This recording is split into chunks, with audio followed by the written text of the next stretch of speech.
বোকাখাটত mister and mrs body building প্ৰতিযোগিতা অনুষ্ঠিত হয়। অল আছাম ফিজিক্স স্পৰ্টছ এছ'চিয়েশ্যনৰ উদ্যোগতে এই প্ৰতিযোগিতাখন অনুষ্ঠিত হয়। প্ৰাক্তন মিষ্টাৰ ইউনিভাৰ্ছ কুশল চাংমাৰ নেতৃত্বত প্ৰতিযোগিতাৰ আয়োজন কৰা হয়। প্ৰতিযোগিতাখন মুকলি কৰে কৃষিমন্ত্ৰী অতুল বৰাই। পুৰুষ, মহিলা আৰু জুনিয়ৰ তিনিটা শাখাত অনুষ্ঠিত হয় এই প্ৰতিযোগিতাখনত মুঠ 150ৰো অধিক বডি বিল্ডাৰ অংশগ্ৰহণ কৰে। উদ্বোধনী অনুষ্ঠানত উপস্থিত থাকে কাজিৰঙাৰ সাংসদ কামাখ্যা প্ৰসাদ দাসা। সদৌ অসম ভিত্তিত অনুষ্ঠিত হয় এই বডি বিল্ডিং প্ৰতিযোগিতাখন। ছিনিয়ৰ মিষ্টাৰ আছাম খিতাপ দখল কৰা প্ৰতিযোগীক 1,05,000 টকা আৰু সামগ্ৰিকভাৱে সৰ্বমুঠ 3,50,000 টকাৰ নগদ ধন লগতে মেডেল, ট্ৰফি আৰু মানপত্ৰ প্ৰদান কৰা হয়।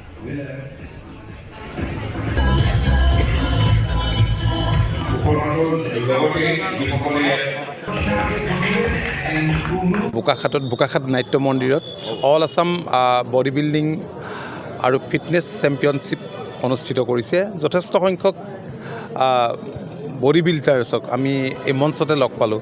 ৰাজ্যখনৰ বিভিন্ন প্ৰান্তৰ পৰা আহিছে।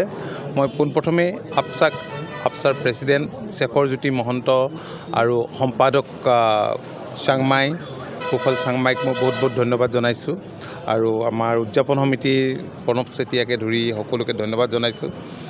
খুব সুন্দৰ এক প্ৰতিযোগিতা ইয়াত অনুষ্ঠিত কৰিছে। আপোনালোকে জানেই যে বৰ্তমান সময়ত আমাৰ চৰকাৰেও আৰু মই দেখিছোঁ যে ৰাজ্যখনৰ সকলো ঠাইতেই শৰীৰ চৰ্চাৰ প্ৰতি নতুন প্ৰজন্মৰ যুৱক যুৱতীসকল আকৰ্ষিত হৈছে। এইটো এটা খুব ভাল লক্ষণ, কাৰণ বিভিন্ন ইয়াত যিবিলাক বৰ্তমান সময়ত যিবিলাক আশা নকৰা ধৰণৰ কেতবোৰ ঘটনা সংঘটিত হয়, মই ভাবোঁ যে শৰীৰ চৰ্চাই হওক, যোগাই হওক, এইবিলাক যদি বেছি চৰ্চা কৰে অন্ততঃ সেইবিলাক দূৰ কৰাৰ ক্ষেত্ৰতো যথেষ্ট সহায়ক হ'ব। গতিকে মই বহুত ধন্যবাদ জনাইছোঁ উদ্যোক্তাসকলক আৰু আপছাৰ প্ৰতিজন কৰ্মকৰ্তাক। আজি কামাখ্যা প্ৰসাদ দাসা ডাঙৰীয়া আৰু মই আহি আমাৰ যিসকল প্ৰতিযোগী আছে তেওঁলোকক উৎসাহ যোগাইছোঁ।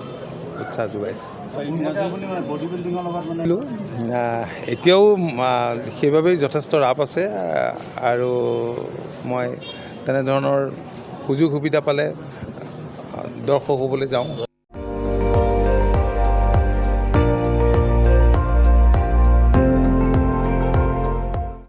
আপুনি চাই আছে ND24, সৰ্বশ্ৰেষ্ঠ নহয় সৰ্বোত্তমৰ দৌৰ।